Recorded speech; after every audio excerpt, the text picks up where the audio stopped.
अच्छा, इसको स्टार्ट करने से पहले आपको बातें बता दूं, इसमें 2-3 चीजें जो हैं छोटी सी क्विक रिवीजन हो जाए इसकी तरफ, तो फिर आपके लिए कुछ जो मसले मसाइल हैं वो शायद खत्म हो जाए। नंबर 1 जो है ना, सबसे बड़ा मसला वो है हेस लॉ पे। हेस लॉ में आपको 1-2 बातें बताई थी, वो ये थी कि अगर किसी चीज की फॉर्मेशन बताई हो, फॉर्मेशन ऑफ एक्स दिया है, एंड तो आपने क्या करना है, जिसकी फॉर्मेशन होगी उसकी तरफ एरो बना देना। इस तरीके से फॉर्मेशन ऑफ, आपको दूसरा भी बता देते हैं, फॉर्मेशन ऑफ वाई दिया है एंड कंबस्शन ऑफ जेड दिया है, तो आपके पास इक्वेशन जो भी आएगी 2x 3y is equal to z। अब आपको इसकी एंथैल्पी निकालनी है, तो जिस चीज की फॉर्मेशन दी होगी एरो उसकी तरफ कर देंगे। ये बात सबको पता है ना? Yes sir. x की फॉर्मेशन दी हुई है तो आपने एरो इसकी तरफ बना देना और 2 लिख के उसकी वैल्यू लिख देंगे।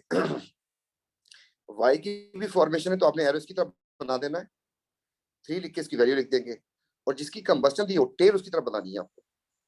ऐसे बनेगा आपके पास साइकिल। और फिर जो है आपको एक काम करना होता है, किस तरीके से घुमाना होता है एक एरो। तो जो चीज आपके अगेंस्ट जा रही है, इस ब्लैक एरो के अगेंस्ट जा रही है, ये अगेंस्ट है, ये अगेंस्ट है, ये भी अगेंस्ट है, तो इसका मतलब जो है इनकी जो भी वैल्यूज होंगी, लेट्स से मैं कुछ लिख देता हूँ यहाँ पर, इसकी 80 है, इसकी 90 है, और इसकी जो है आपके पास 100 है, तो आपके पास जो अगेंस्ट जा रहे हैं तो ये आपके पास हो जाएगा 2 इंटू -80। सिमिलरली यहाँ पर हो जाएगा 3 इंटू -90, क्योंकि सारे अगेंस्ट जा रहे हैं, एंड 1 इंटू -100, तो साइन चेंज कर देनी होती है, और बीच में प्लस और प्लस लगा के आप डेल्टा एच निकाल लेंगे। ठीक है, एक तो काम ये था। इस तरीके से दूसरा काम ये था कि इसमें अगर आपको किसी चीज की इक्वेशंस को लिंक करना हो, जैसे अगर आपसे कहता है कि कैल्शियम कार्बोनेट जो है वो डिकम्पोज होकर बनाता है calcium oxide and carbon dioxide, और इसकी जो डेल्टा एच है उसने बता दी है दैट इज पॉजिटिव 500। फिर वो आपसे कहता है कैल्शियम ऑक्साइड जो था उसको पानी में ऐड कर दिया तो कैल्शियम हाइड्रोक्साइड बन गया, इसकी डेल्टा एच जो है वो उसने दे दी आपको -800। और फिर आपसे कहता है कि कैल्शियम हाइड्रोक्साइड और कार्बन डाइऑक्साइड रिएक्शन करते हैं और इससे बन जाता है कैल्शियम कार्बोनेट एंड वाटर, और इसकी डेल्टा एच आपसे पूछ ली है। तो आपने ये देखा, आपकी ऑब्जेक्टिव रिएक्शन जो है उसको जरा नोट कर लें, देख लें ये ऑब्जेक्टिव रिएक्शन है आपका, इसके बारे में पूछा हुआ है। तो अब जो है आपने लिंक करना है पहली इक्वेशन को इसके अंदर, तो पहली इक्वेशन का रिएक्टेंट या प्रोडक्ट इसमें देखना है या नहीं है। तो अगर मैं देखूं आपके पास ये भी आ रहा है और कार्बन डाइऑक्साइड भी आ रही है, तो हमने बल्कि चीज को जरा देखना होता है, तो बल्कि चीज को मैंने हाईलाइट कर दिया, ये देखें रिएक्टेंट है। अगर तो रिएक्टेंट है ना तो फिर आपने इस पे इस तरीके से टेल बना देनी है। तो आपने इसको इस तरीके से लिख दिया, और अगर साइकिल में कंप्लीट करने की कोशिश करूं तो आपको नजर आ जाएगा कि क्या करना क्या चाह रहा हूँ। फिर असल में यहाँ पर मुझे लिखना था calcium oxide and carbon dioxide, तो अगर आप गौर से देखें तो ये वही इक्वेशन बन गई है जो पहली इक्वेशन है आपके पास, इसलिए मैंने एरो इस तरफ किया। अगर रिएक्टेंट होगा तो टेल कर देंगे। इस तरीके से अगर आपके पास दूसरी चीज को देखते हैं, आपके पास ये चीज ही आपके पास ना था, तो बल्कि चीज आपके पास ये वाली आ रही है, इस बार ये प्रोडक्ट है, तो प्रोडक्ट है तो आपने एरो इसकी तरफ कर देना है। और आपको अगर सिखाने की कोशिश करूं, समझाने की कोशिश करूं, तो असल में कैल्शियम ऑक्साइड एंड वाटर, इससे यही चीज बनेगी। और से देखें ये वही इक्वेशन लिखी हुई है, तो जिस चीज अगर रिएक्टेंट होगा तो टेल कर देंगे, अगर प्रोडक्ट होगी तो एरो कर देंगे, और उसके बाद फिर हम सॉल्व कर लेंगे इसको अपनी तरह से एक एरो खींच के, काम खत्म हो। Is is clear? फिर देखेंगे ये अगेंस्ट है, ये भी अगेंस्ट है, तो वैल्यू लगा देंगे और काम खत्म। क्लियर? चले, अब मुझे बताएं क्वेश्चन आप लोगों ने किए हैं उसमें कोई मसला मसाइल हो रहा है? जी, क्वेश्चंस किए हैं या नहीं किए? यस सर, मसला है। जी बोले, क्वेश्चंस बोले आप लोग।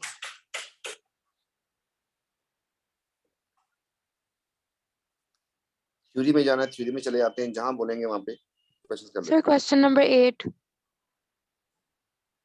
Question number 8, question number 8 asterisk लगा देता हूँ, मुश्किल क्वेश्चन था, समझने में मसला है इसके। तो ये कह रहा है कि only be application of Hess law से कर सके। तो उसने कहा कि सिर्फ हेस लॉ से कर सकें, इसका मतलब है कि can not be done by other method. Other method हमारे पास है क्या? Delta H negative M C delta T upon 1000 upon mole. ऐसा क्यों बोल रहा हूँ? ऐसा इसलिए बोल रहा हूँ जिसकी मैं डायरेक्ट निकाल सकता हूँ पानी से थर्मोमीटर लगा के, तो वो तो हो गया डायरेक्ट वे। जिसको इससे नहीं निकाल सकते ना, तो उसके लिए हम हेस लॉ यूज करते हैं। तो उसने कहा सिर्फ हेस लॉ से ही हो सके। अब आप बताएं सोच के कि इनमें से कौन सा, जिसके बारे में आप श्योर हो, ये काम किसके लिए करते हैं आप, जिसमें हीट निकल रही हो सही तरीके से। तो ये बात याद रखिएगा, डेल्टा एक्स सी के ऊपर ये पक्का अप्लाई होगा कंबस्टन के ऊपर। आप इसके नीचे कोई चीज रख के जलाते हैं, उससे हीट निकलती है, उस पर करते हैं। तो कंबस्टन ऑफ ग्लूकोज जो है ये हेस लॉ के बगैर हो जाएगा, विदाउट हेस लॉ। इसका मतलब 3 हो गया गलत। अब बच गया आपके पास 2। इसमें कह रहा है formation of methane from its element. ये लिखा मैंने मीथेन और इसके एलिमेंट से।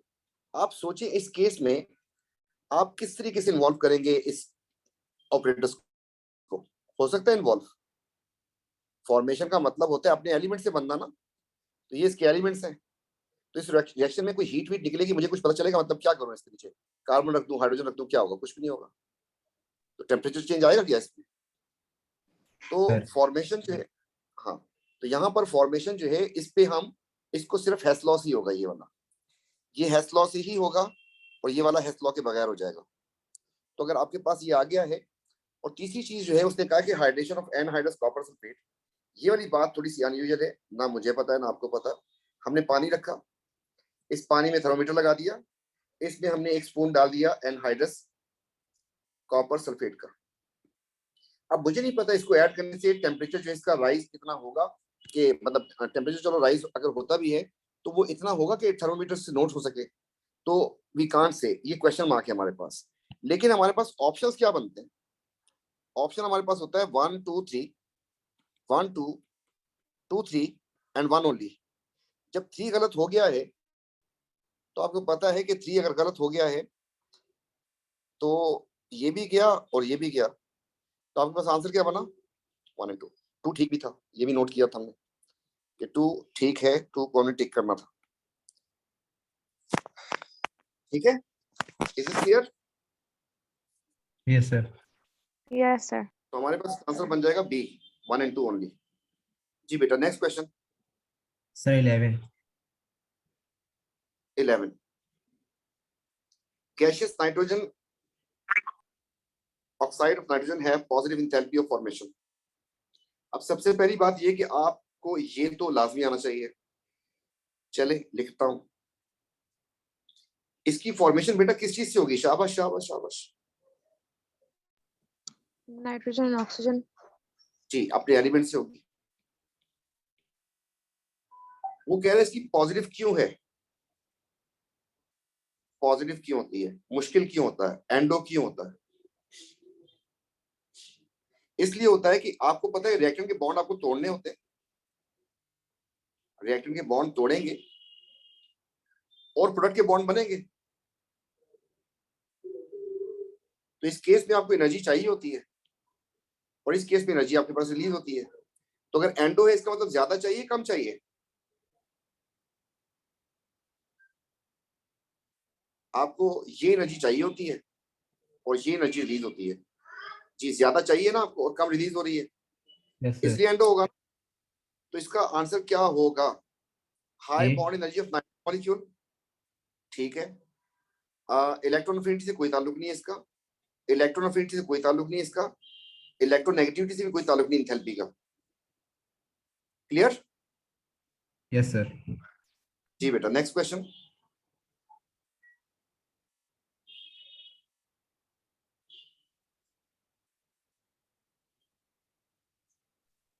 Sir, 13. 13, ये कह रहा है कि हाइड्रोजन को रॉकेट फ्यूल में यूज करते हैं, इसको कंबस्ट हो रहा है, नेगेटिव भी है, सही है। Hydrogen does not burn spontaneously, spontaneously burn नहीं होता, ये स्पॉन्टेनियसली बर्न नहीं होता, क्यों? बोला क्यों नहीं होता? Activation energy is too high, ये बात हो सकती है क्या? Yes sir. हो सकती है।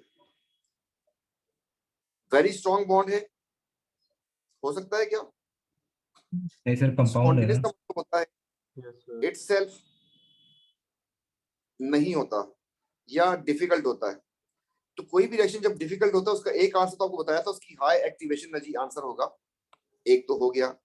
और इसका स्ट्रॉन्ग बॉन्ड है, ये बॉन्ड अगर तो रिएक्टेंट का होता, ये चीज यहाँ पे होती ना इधर, तो फिर ये आंसर सही होता, आपको ये बॉन्ड तोड़ना होता। यहाँ तो ये बॉन्ड बन रहा है, इस बॉन्ड की जिसकी बात कर रहा है, अगर तो ये रिएक्टेंट का बॉन्ड होता तो ये बात ठीक होती, असल में ये तो प्रोडक्ट का बॉन्ड है, इसलिए ये रीजन नहीं हो सकता इसका। ये बात समझ आ गई? अगर नाइट्रोजन यहाँ पे लिखा होता ना, जैसे अभी पिछली इक्वेशन में गया था हमारे पास N2 NO2, तो यहाँ पे रिएक्टेंट था, आपको ये बॉन्ड तोड़ना था, उस पर तो ये बात समझ आ रही है, इसकी वजह से मुश्किल हो जाएगा रिएक्शन।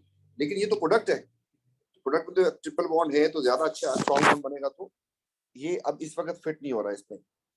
हाइड्रोजन लिक्विड है, तो लिक्विड सॉलिड गैस से स्पॉन्टेनियस बर्न होने का कोई ताल्लुक नहीं। पेट्रोल भी तो लिक्विड होता है, वो भी तो स्पॉन्टेनियस बर्न होता है, वो कौन सा नॉट स्पॉन्टेनियस, तो लिक्विड से कोई फर्क नहीं पड़ेगा, तो वन ओनली हो जाएगा, डी।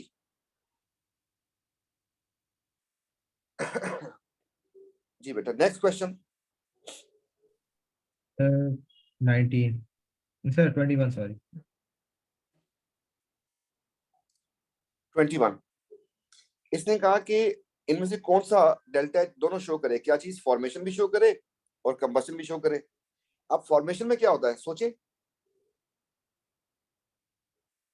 फॉर्मेशन में 1 मोल बनना चाहिए, किस यस चीज से सर। बनना चाहिए, सर फॉर किस चीज से बनना चाहिए? सेलुलोइड्स। चलो फिर देखो, क्या 1 मोल बन रहा है, और क्या उसके एलिमेंट्स हैं, और क्या स्टैंडर्ड स्टेट्स में है? Yes sir. जी सर। तो हमने ये देखा कि इसका 1 मोल बन भी रहा है, उसके एलिमेंट्स भी है, स्टैंडर्ड स्टेट में भी है, तो फॉर्मेशन की वैल्यू तो इसने सेट कर दी, मैंने इसको लिख दिया कि फॉर्मेशन में तो ये पास हो गया। अब देखता हूँ कंबस्शन में, कंबस्शन में जिसको जलना है उसका 1 मोल होना चाहिए और रिस्पेक्टिव ऑक्साइड बनना चाहिए। क्या 1 मोल जल रहा है, रिस्पेक्टिव ऑक्साइड है, सब कुछ अपने बराबर बराबर है सब कुछ इसको? Yes no? Yes sir. तो डेल्टा एच सी को भी सेटिस्फाई कर रहा है, डेल्टा एच फॉर्मेशन को भी सेटिस्फाई कर रहा है, दोनों बातें इसमें सेटिस्फाई हो रही है। इधर आते हैं, क्या 1 मोल बन रहा है क्या? No sir. गोली नो मारो, सर। क्या 1 मोल बन रहा है? Yes sir. किस चीज से, अपने एलिमेंट से बन रहा है? नहीं सर। तो बस इसकी फॉर्मेशन भी सेट नहीं हुई और इसकी भी फॉर्मेशन ही सेट नहीं हुई, तो कंबस्शन क्या देखनी थी, तो 1 ओनली। Okay sir.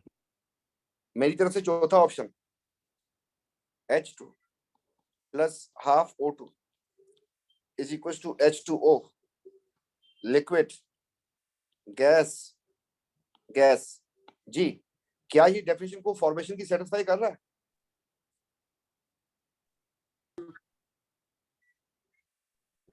क्या ये formation sir. Of water yes sir. क्या ये कंबस्शन को सेटिस्फाई कर रहा है? Yes yes sir. तो ये दोनों को, तो आपको ये बात पढ़ाई थी, कहाँ पढ़ाई थी? आपसे कहा था कि delta H formation of oxide is equal to delta H C of element बराबर होती है, यहां से एलिमेंट वहां से ऑक्साइड, यहां से एलिमेंट यहां से ऑक्साइड, क्योंकि 1 1 है, सेटिस्फाइड होगा। यहां से एलिमेंट है लेकिन 1 मोल नहीं है, कट कट गया, खत्म हो गया, और रिस्पेक्टिव ऑक्साइड भी नहीं है। जी बेटा, नेक्स्ट क्वेश्चन। सर 23। 23। अब ये वाला क्वेश्चन जो है, मैंने आपको बताया था, उस वक्त भी मार्क करवाया था। देखिए, जिसके बारे में, तो जैसे आपको कोई इक्वेशन दे देता है ना कि इसके बारे में पूछ लिया उसने, इसको हम कहते हैं आसान क्वेश्चन। 70% क्वेश्चन ऐसे आते हैं जो कि आसान होते हैं और सारे बच्चे कर लेते हैं। क्यों? आपको इक्वेशन दे दी जिसके बारे में पूछा था, लेकिन 30% वो क्वेश्चन होते हैं जिसमें आपको इक्वेशन बनानी पड़ती है। तो आप मुझे बताएं कि इसकी तो उसने बता दी है बात, इसके बारे में बता दिया है, जिसके बारे में पूछा गया है, पूछने वाली बात को फॉर्मेशन निकालनी है आपको, इसकी इक्वेशन दी हुई उसने, इक्वेशन दी है जो पूछी है उसने। नहीं सर। नहीं आपको सर। बनाना पड़ेगा। मैं आपको इसके अलावा भी करके दिखा सकता हूं, लेकिन ये सबसे बेस्ट वे है कि आप इक्वेशन लिख लें। तो मैं इसकी इक्वेशन लिखूं तो ICl3 और सॉलिड होगा, किस चीज से बनेगा? आयोडीन से, NCl से। अब ये दोनों किस फॉर्म में होते हैं? ये 2 की फॉर्म में, ये भी 2 की फॉर्म में। बैलेंस करना है आपको, जब फॉर्मेशन बोल दिया है तो आप बाउंड है, इसको 1 मोल रखना है आपने।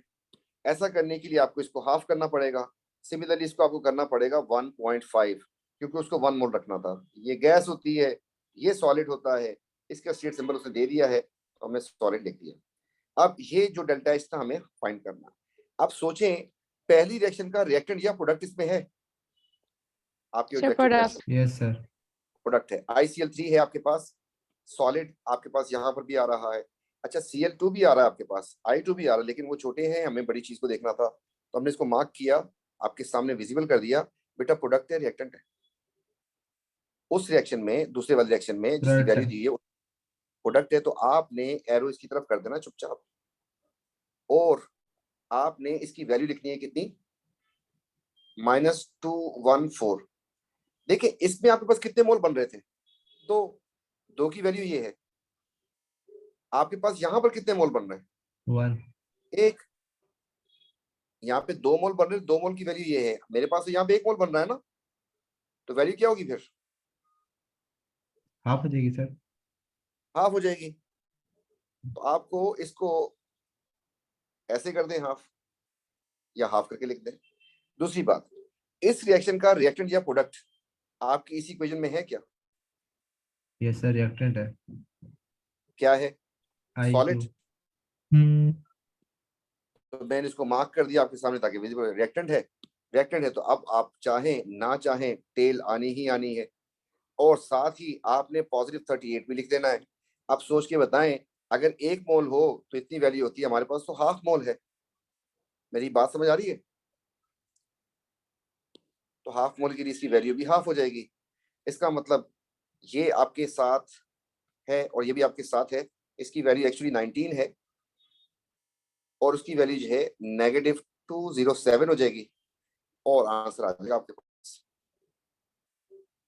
मेरे ख्याल में ये बन जाएगा। कुछ बात समझ आई?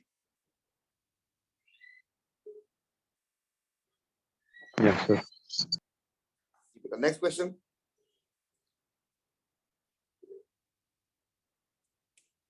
सर 30। सर 25। 25 में आपको टेम्परेचर चेंज जब भी देगा, आप समझ जाए MC डेल्टा T लगाना है, और लगा भी हुआ है। लेकिन जैसे आप लगाने जाए थोड़ी सी कॉमन सेंस यूज करनी है। हमारे पास होता है किलो जूल पर मोल, इससे क्या दिया हुआ है? जूल पर मोल। तो इसका मतलब मुझे अपने फार्मूला में जो कि मेरे पास होता है -MC डेल्टा T, इसको जब मैं 1000 से डिवाइड करता हूं तो किलो जूल बन जाता है, और मोल से डिवाइड करता हूं तो पर मोल बन जाता है। मुझे अगर जूल में ही रहना तो मुझे 1000 से डिवाइड नहीं करना। ये बात समझ आई?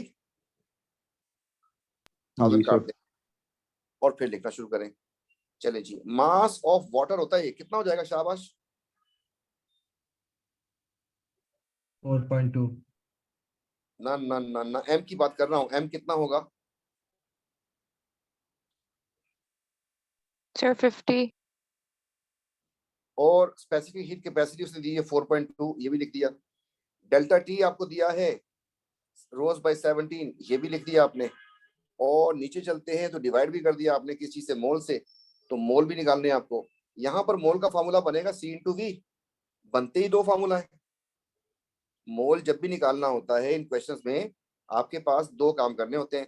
या तो आपको निकालना पड़ता है मास अपॉन mr से, जैसे आपके पास मिड टर्म में पेपर आया था, या फिर आपको निकालना होता है कॉन्सेंट्रेशन इनटू वॉल्यूम से। तो इस वक्त आपके पास देख लें, मास वास तो कोई नहीं है, कॉन्सेंट्रेशन वॉल्यूम दिया हुआ है। अब अगर आप इसको कॉन्सेंट्रेशन वॉल्यूम को मल्टीप्लाई कर दें तो मोल्स आ जाते हैं ना आपके पास। तो Yes, आप इसको sir. मल्टीप्लाई करें या इसको मल्टीप्लाई करें, दोनों का आंसर देखिए सेम आएगा, दोनों के मोल सेम आएंगे। और न्यूट्रलाइजेशन की डेफिनेशन भी यही होती है कि 1 mole of H and 1 mole of this, तो दोनों में से किसी को भी ले लें। तो आप इसको मल्टीप्लाई कर दें किस चीज से, 50 इंटू 2.5 अपॉन 1000, ये भी आ गया। मसला रह गया मास का। बेटा मास किस चीज का होता है? मास होता है पानी का, मास होता है सोल्यूशन का, इसका मास। ये पूरा एमसी डेल्टा टी याद रख लें, 1000 दफा बोल दूंगा कि सब कुछ इसका है। स्पेसिफिक हीट भी इसकी है, टेम्परेचर राइज भी इसका है, मास भी इसका है। तो बेटा मुझे सोच के बताएं, जब ये हमारे पास न्यूट्रलाइजेशन का क्वेश्चन आता है, तो जब तक आप उसमें दूसरा सोल्यूशन ऐड नहीं करेंगे, पहले आपके पास 50 था और आपने टेम्परेचर नोट कर लिया, जब तक दूसरा 50 इसमें नहीं डालेंगे तो क्या टेम्परेचर चेंज होगा? नहीं हुआ सर। नहीं होगा। जब ऐड कर देंगे तो फिर जाके ऐड होगा, चेंज होगा। तो मतलब वॉल्यूम ऑफ सॉल्यूशन कितना हो जाएगा फिर? 50 + 50 100। 100।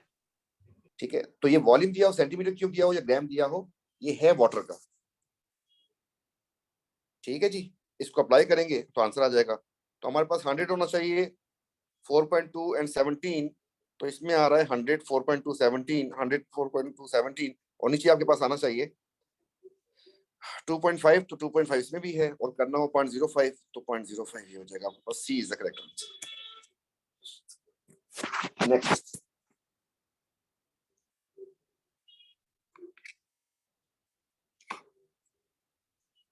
Next question, 38.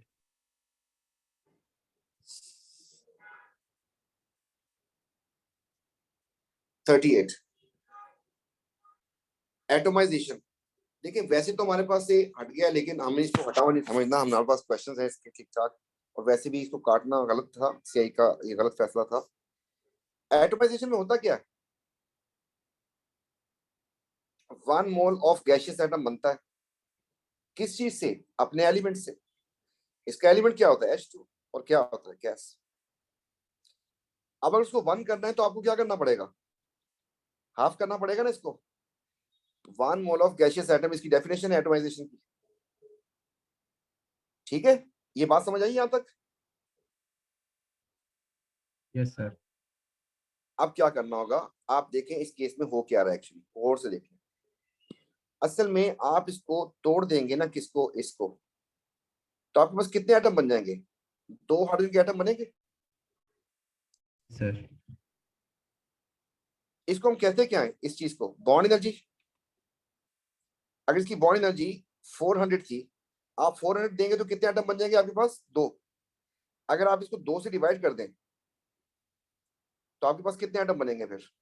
1 बनेगा। Yes, sir. अगर आप इसको तोड़ देते हैं तो आपके पास 2 एटम बनेंगे, और अगर आप इसको हाफ कर देते हैं, इसकी मतलब एनर्जी थी 400, आप इसको 2 से डिवाइड कर दें, इसको भी 2 से डिवाइड कर दें, तो आपके पास यहाँ पर हो जाएगा H2 हाफ, ये हो जाएगा H, और वहां से एनर्जी भी हो जाएगी आपके पास 200। तो याद रखिएगा डायटोमिक मॉलिक्यूल में एटोमाइजेशन जो है, एटोमाइजेशन डायटोमिक मॉलिक्यूल में बॉन्ड एनर्जी का हाफ होता है। यहाँ से कॉन्सेप्ट बना लें, कहाँ गया half of the bond energy? ठीक है, Sir. नेक्स्ट। Sir, 37 भी. 37 अगेन टेम्परेचर राइज हो रहा है। अगर पहले गलत हुआ था तो अब सही हो जाना चाहिए। सबसे पहले यूनिट देख लें, 1000 से डिवाइड करना है कि नहीं करना? Yes, sir, करना है किलो जूल में. ठीक है जी, तो अब जो है किलो जूल भी है, गौर से देख लें, और जूल भी। अच्छा, तो टेंशन निश्ता। चलें बेटा, बताएं मास कितना हुआ?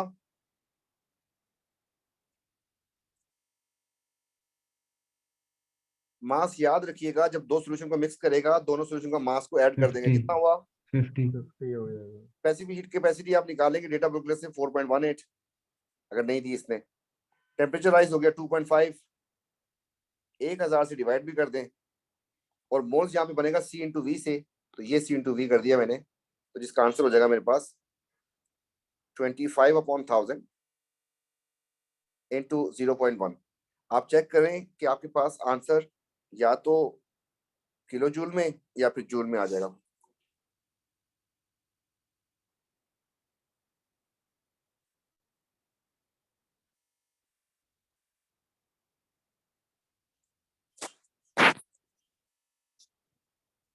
आ गया, हो गया, समझ आ गई?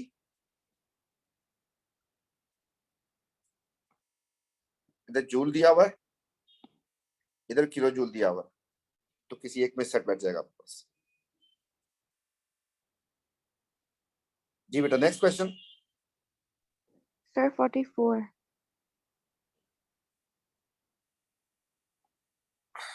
44। अच्छा जी। Unburnt nitrogen oxide react with unburnt hydrocarbon catalytic converter.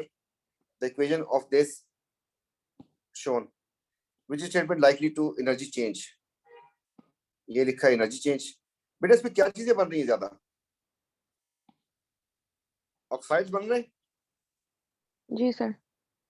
इसका मतलब कंबशन टाइप की हो गई है। Yes sir. कंबशन एक्सो होती है, एंडो होती है? एंडो। शर्म कर लो, कंबशन से सारी कुकिंग चल रही है, तुम बोल रहे हो एंडो होती है। एक्सो होती है कंबशन। कंबशन एक्सो क्यों होती है? क्योंकि ऑक्सीजन जब भी बॉन्ड बनाती है स्ट्रॉन्गर बॉन्ड बनाती है। एक्सो एक्सो और एक्सो, ये सही है। हाई टेम्परेचर रिक्वायर्ड क्यों चाहिए भाई? एक्सो से तो खुद हीट निकल रही है। बॉन्ड ब्रोकन से एक्सो होती है क्या? बॉन्ड ब्रेकिंग एंडो है, एक्सो है? बॉन्ड ब्रेक हो रहा है, वो कह रहा है कि एक्सोथर्मिक इसलिए कि ट्रिपल बॉन्ड ब्रेक हो रहा है। बॉन्ड जब तोड़ना होता है, क्या एनर्जी चाहिए होती है? एनर्जी रिलीज होती है बॉन्ड तोड़ने के लिए, दीवार तोड़ने के लिए, पंखा तोड़ने के लिए, हड्डी तोड़ने के लिए एनर्जी चाहिए होती है। एंडो होता है। ये भी कट गया। फिर the product have large enthalpy change of formation, ये बचा आपके पास। इनकी नेगेटिव नेगेटिव वैल्यू होगी, इस वजह से आपके पास टोटल नेगेटिव बन रहा है। ठीक है सर ए क्यों नहीं होगा? ए, एंडोथर्मिक रिएक्शन नहीं होगा ये। अच्छा ठीक है एक्सोथर्मिक।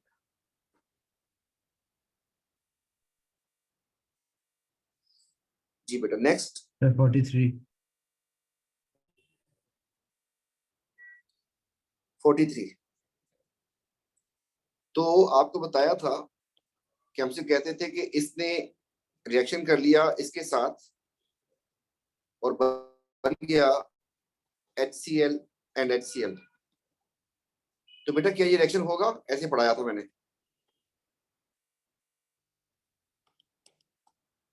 रिएक्शन लोग किस लिए करते हैं? अपना ऑक्टेट कंप्लीट करने के लिए। इसका तो ऑक्टेट कंप्लीट है, इसको रिएक्शन की जरूरत है? नहीं सर।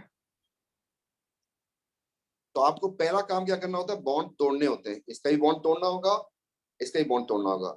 इस बॉन्ड तोड़ने के लिए जो एनर्जी चाहिए होती है इसे हम कहते हैं एक्टिवेशन एनर्जी। ये एनर्जी देंगे तो आपके पास क्या बन जाएंगे?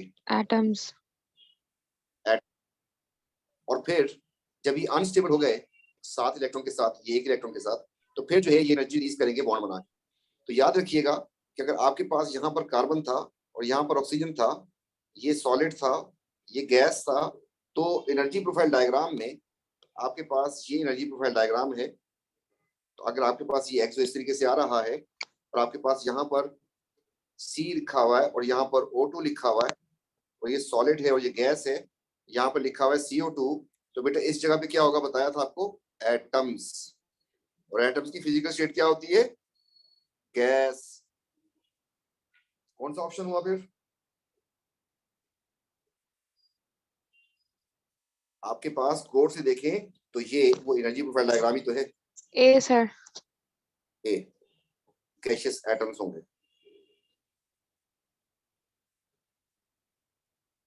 ठीक हो गया? जी सर। Yes sir. नेक्स्ट बेटा,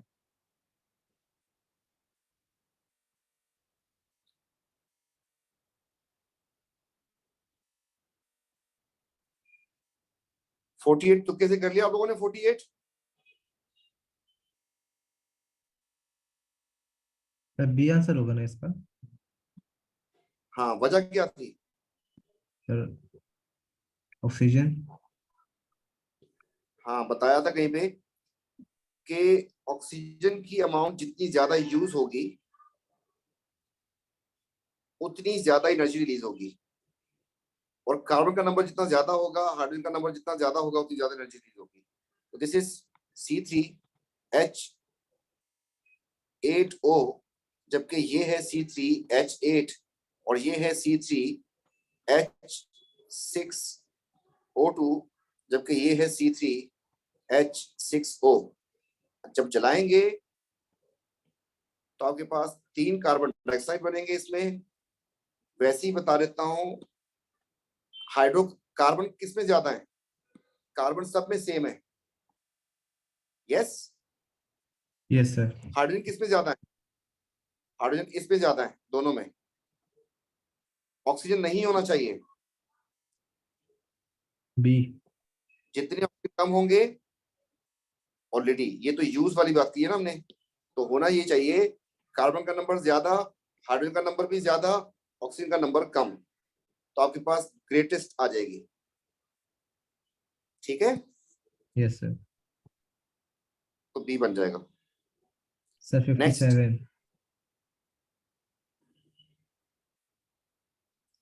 57, carbon monoxide readily form carbon dioxide, ऐसा क्यों? कह रहा है कार्बन मोनोऑक्साइड जल्दी से कन्वर्ट हो जाती है कार्बन डाइऑक्साइड में, तो इसका मतलब इसको एक ऑक्सीजन चाहिए, तभी होगी कन्वर्ट। अच्छा, अब कह रहा है पहली बात कि +2 is more stable oxygen state. और जो पहले इसने बोला है ना कि रेडिली कन्वर्ट, इसको मैं ये कह रहा है कि इस फॉर्म में भाग भाग के जाएगी, ये आगे जाना चाहती है। लोग स्टेबिलिटी की तरफ जाते हैं, इसमें कार्बन की ऑक्सीजन स्टेट कितनी आ रही है? इस पे चार्ज -2 तो +2 हो जाएगा ना फिर। और उसमें देखें तो 2 ऑक्सीजन है -4, तो ये +4 हो जाएगा। तो यहाँ पे कार्बन का चार्ज +4 है। अगर +4 में जा रहा है तो +4 इज मोर स्टेबल ना, तभी तो ऐसा हो रहा है। बात समझ आ रही है? जी ये जो है जितनी ज्यादा नेगेटिव होगी उतना स्पॉन्टेनियस होता है, एक्सोथर्मिक स्पॉन्टेनियस होता है। आप ऊपर से नीचे आ रहे हैं तो जितना ज्यादा ये नीचे आएगा उतना ज्यादा, मतलब हाइट से, अगर आपके पास हाइट पे एक बॉल है और नीचे भी हम, तो इसका नीचे आना बहुत आसान नहीं होता, रेडिली होता है ये काम कि नहीं। लेकिन अगर आप जो है इसी बॉल को ऊपर लेके जाएंगे तो this is difficult, this is easy, ये रेडिली हो जाएगा। तो अगर आपके पास नेगेटिव वैल्यू आ रही है फॉर्मेशन ऑफ कार्बन डाइऑक्साइड, इसकी वैल्यू नेगेटिव है, इसका मतलब रिएक्शन जल्दी हो जाएगा। ठीक है, अगर प्रोडक्ट की फॉर्मेशन नेगेटिव हो रिएक्शन फास्ट होता है, इसको भी नोट कर लें। प्रोडक्ट की डेल्टा H फॉर्मेशन जितनी ज्यादा नेगेटिव होगी उतना फास्ट रिएक्शन होगा। ठीक है, केसी लाइकली टू बी हाई। आज केसी पढ़ा है सबने? केसी का बेटा क्या होता है? केसी केसी क्या होता है, भूल गए? याद है? कंसंट्रेशन का कांस्टेंट। कार्बन डाइऑक्साइड की आएगी आपके पास यहाँ पर, और इस तरीके से आपके पास आएगी कार्बन मोनोऑक्साइड एंड ऑक्सीजन, यही होगा केसी इसका। Yes sir. अगर ये रिएक्शन आगे जाना चाहता है, आगे जाएगा तो ये ज्यादा हो जाएगा। फिर अगर इसकी अमाउंट ज्यादा होगी तो आप सोच लें, फिर प्रोडक्ट की अमाउंट अगर ज्यादा होगी क्योंकि रिएक्शन आगे जाना चाहता है, तो केसी की वैल्यू क्या होगी? High low? हाई। डायरेक्टली और सबको पढ़ाया, सबको पता है। तो केसी जो है इस वक्त उसकी value likely to be high, ये बात भी ठीक हो गई। जब तक हमने केसी नहीं पढ़ा था ये स्टेटमेंट आपने इग्नोर करनी थी, लेकिन अब पढ़ लिया है जिन्होंने, तो वो इस केसी को भी इन्वॉल्व कर सकते हैं। क्लियर? सर ये पॉइंट 2 का आप दोबारा समझा सकते हैं, वो नेगेटिव वाला जो आपने बोला है? ये मैंने यहाँ पर इसके लिए स्टेटमेंट लिख दी है कि प्रोडक्ट की जितनी एनर्जी ज्यादा होगी, डेल्टा एच जितनी नेगेटिव होगी उतना फास्ट रिएक्शन होगा। तो ये सेकंड स्टेटमेंट के लिए लिखा मैंने, आइंदा के लिए भी याद रखना। इससे